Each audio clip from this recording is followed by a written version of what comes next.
ngasidi san achar semge tawbane ado ai mamangda hana amuktasu semdri ado adum akoigi video yengbiba marup singna san achar sembiro habasu yawe adugi ai imanabi singda hangaga semdoine ngasi semjadoise ado sa se akoina yamsu chawda bi chang amada ko piece se hapepe manana ka ani di munbada manana bako ado ai di san ju yam pa me bako san akangba akoi senapati maugda lambi daga yon bado aduido yam hawbane ado ai chu ngasi di semaga yengage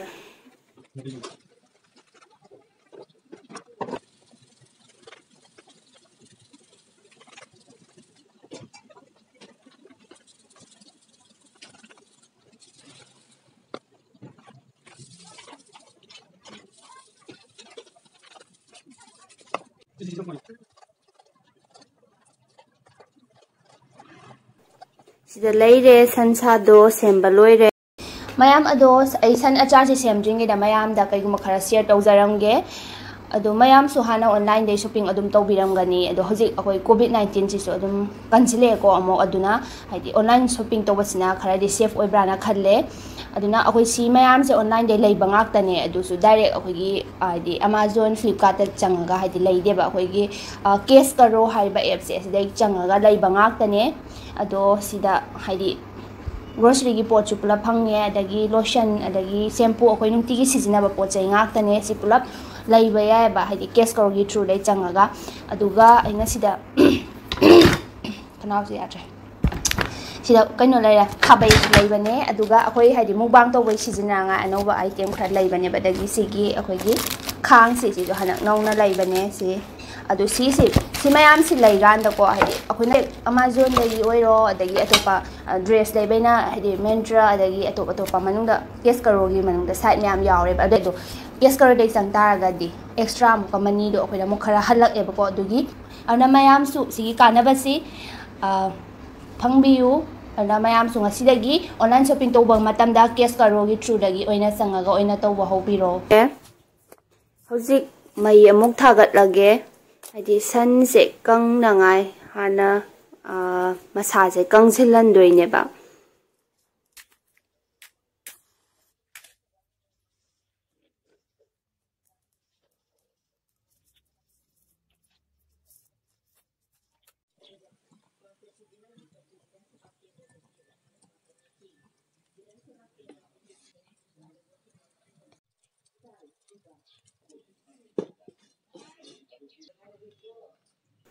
hojik sansa si hapsilage ado sansa khaktane haptoisi atopa pot amta hapoi haidi thawgumba kaigumba amta hapoi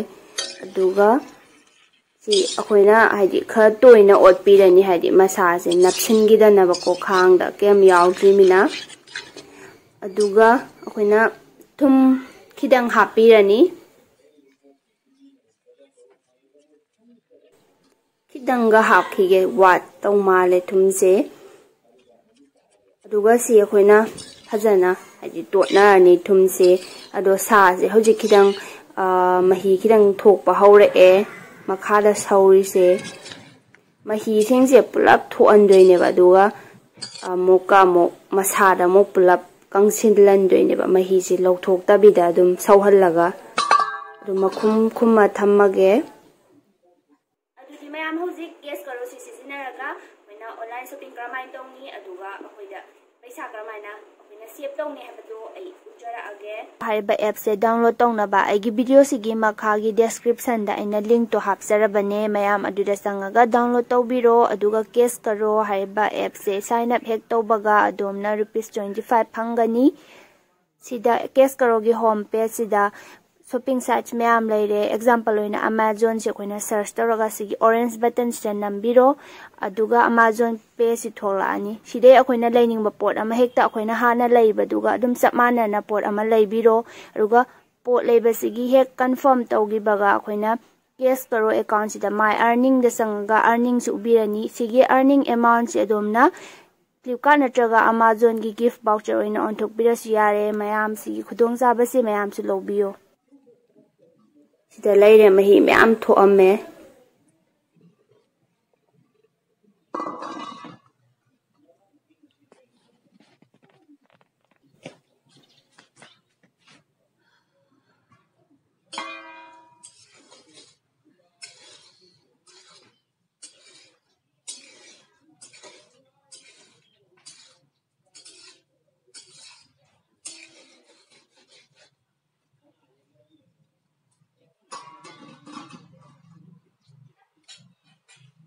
hangdoga amuk yengase saasi machuji khara musillamme mahi sisu khidang kangsillae masada loin chupsilandoine mahi se di saasi amuk haidi kangba wa tardi amuk hayeng pummakaneba dusi phanyam kangne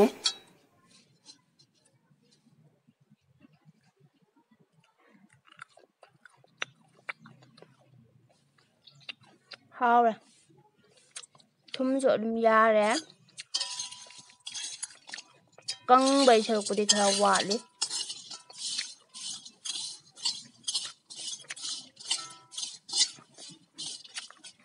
sise amuk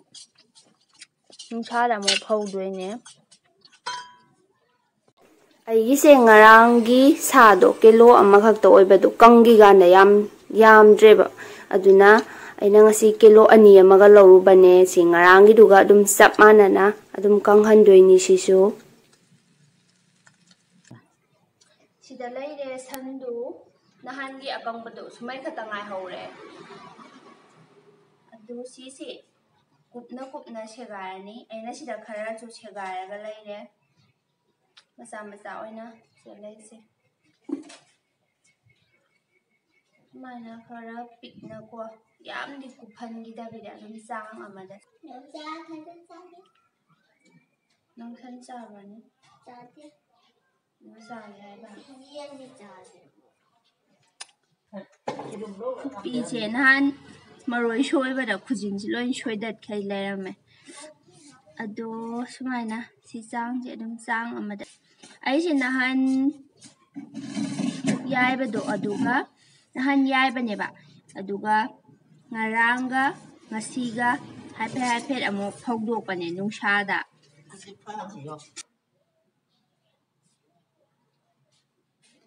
sansi setpadi loire ado aina nahangido aduido yamdena kilo 2 amaga lorubane selaise se kilo 3 gi sane do kangi ganda se khidang khatanga hore phajana kangandoine basi se do ayambana di set pa loire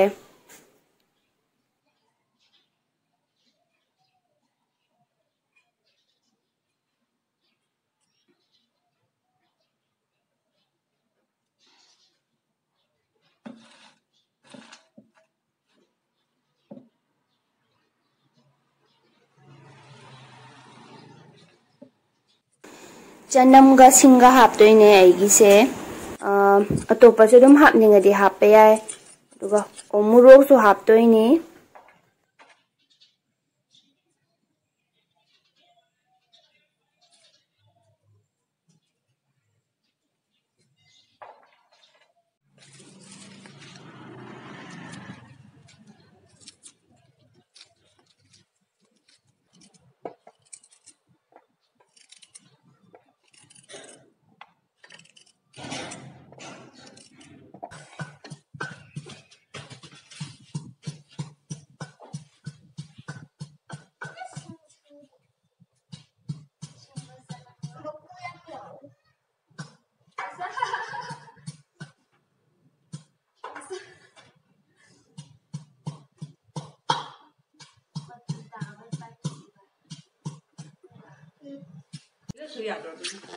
lensu singa pean amam hapasu amam sinjilo gasala sinjilo tarayo na ilaw na hunay salake sinjilo so yada kon mana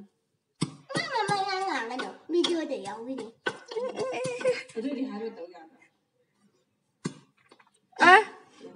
ai troge na su bute khang joko ya pana nu yaro ya to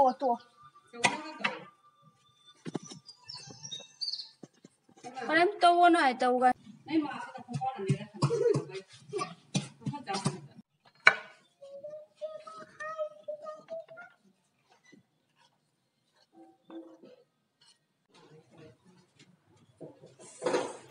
Sida umurok laire. Sida singga chanamga sina umurok akang balaire. Duga sidana ngasai sa akang badu laire. Murok akang wasi hana lay khairage. Murok yang lai. Matangga pura la cái đồ đồ phải đi chả câu rồi gấp pura hay là cái đồ này rồi đúng không cái hay bà mama cô vào đồn của ta nó sao cô vào đồn của ta đâu rồi rồi gấp pura cái hay cũng đâu bây giờ bây giờ ở trong tàu này nè nó làm sao hay như thế không một Ida này đấy, chị muốn lấy khai là kìa. Yes. Và đấy tôi quên.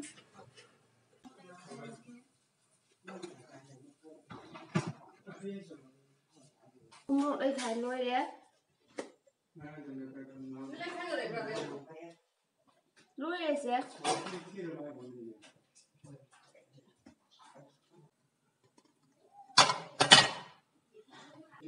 Adudi si housing ngong na batawrage ado si murok si am sai ba aduna mark si upslage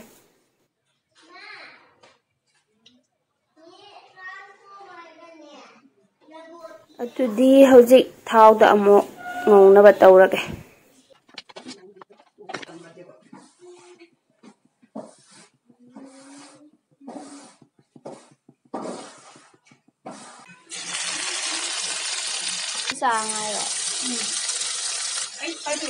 Haribob khara sitlaga hapage di adum hapaswe haptraswe apambani adu sida hojik sadu hapchile san sadu wasi hana phajana hari thau da ngauthoni duga sina aina ngasai lekhagiba umurok to amok ngaudoine Murok ti khara sarani aising asi umrok si yam gre ina lekhai grisi adu umrok si hana thau da phajana ngorani masa si kangsin na ba haidi masum lai taraga di kaino tone ba hayeng pumba yam thuna pumma kane ba tu si ta thum khara hapsile ina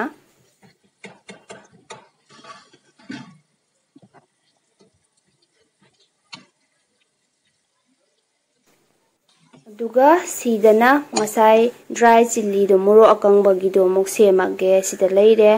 ado masai sing chanamga le muro akang ba siga hana phajana ngok thok doine haidi murok si khara musin ba ngau doine haidi pura di kajin da bai changda si hana phajana ngaurani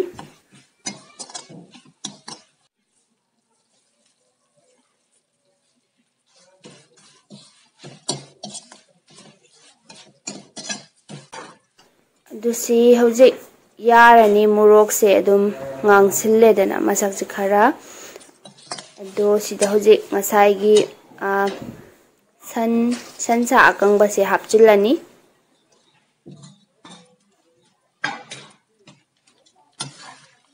aduga si phajana amo tonarani aduga ngaurani ai atopa di kemta haptre pumda naba khota naba kem hapte haidi sa sing je phajana kangra minako ni pumga daba demande aduga murok sing ji su haidi phajana kangsin bawa machum lehenda birang ngaudoine